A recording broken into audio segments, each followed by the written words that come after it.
Kottayam Mannanam K E കോളേജിലെ SFI KSU സംഘർഷം. നിരവധി വിദ്യാർത്ഥികൾക്ക് പരിക്കേറ്റു. കോളേജ് മാഗസിനുമായി ബന്ധപ്പെട്ട തർക്കമാണ് സംഘർഷത്തിൽ കലാശിച്ചത്. SFI ജില്ലാ സെക്രട്ടറിയുടെ നേതൃത്വത്തിലുള്ള സംഘം ആക്രമിച്ചുവെന്നാണ് KSU ആരോപണം. പുറത്തുനിന്ന് പ്രവർത്തകരെ കൊണ്ടുവന്ന് KSU ആണ് ആക്രമിച്ചതെന്ന് SFIയും ആരോപിക്കുന്നു.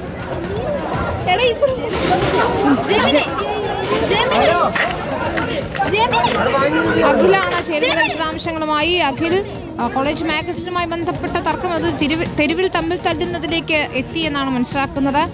ഇതിലിപ്പോൾ തുടർ നടപടികൾ എന്താ?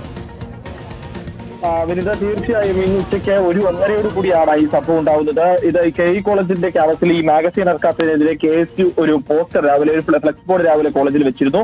ഇത് SFI പ്രവർത്തകർ നശിപ്പിച്ചു. ഇതിനെ ചൊല്ലിയാണ് പിന്നീട് വലിയ സംഘർഷങ്ങളിലേക്കും പുറത്തു നിന്നടക്കം പ്രവർത്തകർ എത്തുന്ന വലിയ സംഘർഷങ്ങളിലേക്ക് കാര്യങ്ങൾ ചെന്നുപോയതെന്നുള്ളതാണ്.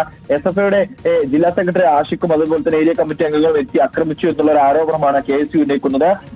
പക്ഷേ SFIയുടെ ഏരിയ കമ്മിറ്റി അംഗങ്ങളെ, ഏരിയ സെക്രട്ടറി അതുലിന്റെ അടക്കമുള്ളവരെ പുറത്തു നിർത്തിയ KSU പ്രവർത്തകർ സംഘം ചേർന്ന് മർദ്ദിച്ചു എന്ന ആരോപണമാണ്. എന്തായാലും 4ലധികം പേർക്ക് നിലവിൽ വിശദാംശങ്ങൾ നൽകിയത്. പരസ്പരം ആരോപണം ഉയർത്തുകയാണ് KSUവും SFIയും. ഏതായാലും വലിയൊരു സംഘർഷമാണ് ഉണ്ടായത്. നമുക്ക് അതിന്റെ ദൃശ്യങ്ങളാണ് കാണാൻ കഴിയുന്നത്.